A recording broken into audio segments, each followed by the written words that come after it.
Hinihintay na lamang po ang mga sa Don Simon. Ang mga dinamita. Nakahanda na po ang lahat. Magaling, Maestro. Ngayong gabi ay lumakad kayo upang makipag-usap sa Teniente at Cabo. At magpatuloy kayo.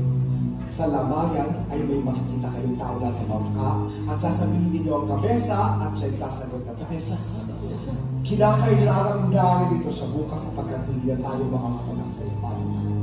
Bakit po? Meron po ba mangyayari? May mangyayari sa librong mapasa.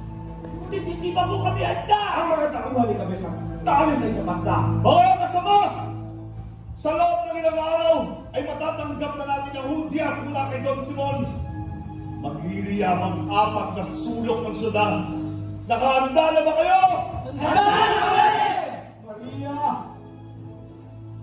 O aking Maria!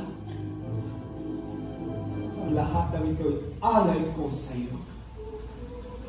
Kapag ang mga lansangan ay nalulula sa dilim, ay gigibain kong buong ng iyong bilangguan at aagamin sa iyong bulag na pananangin. Ay isang puting kalapating magiging isang mahiwagang ibon na muling mabubuhay mula sa kanyang mainit na abon.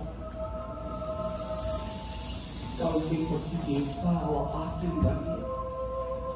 Isang himagsikan ang naglayos sa'yo sa aking mga isip. Isang himagsikan na rin ang magpabalik sa'yo sa aking mga bisig.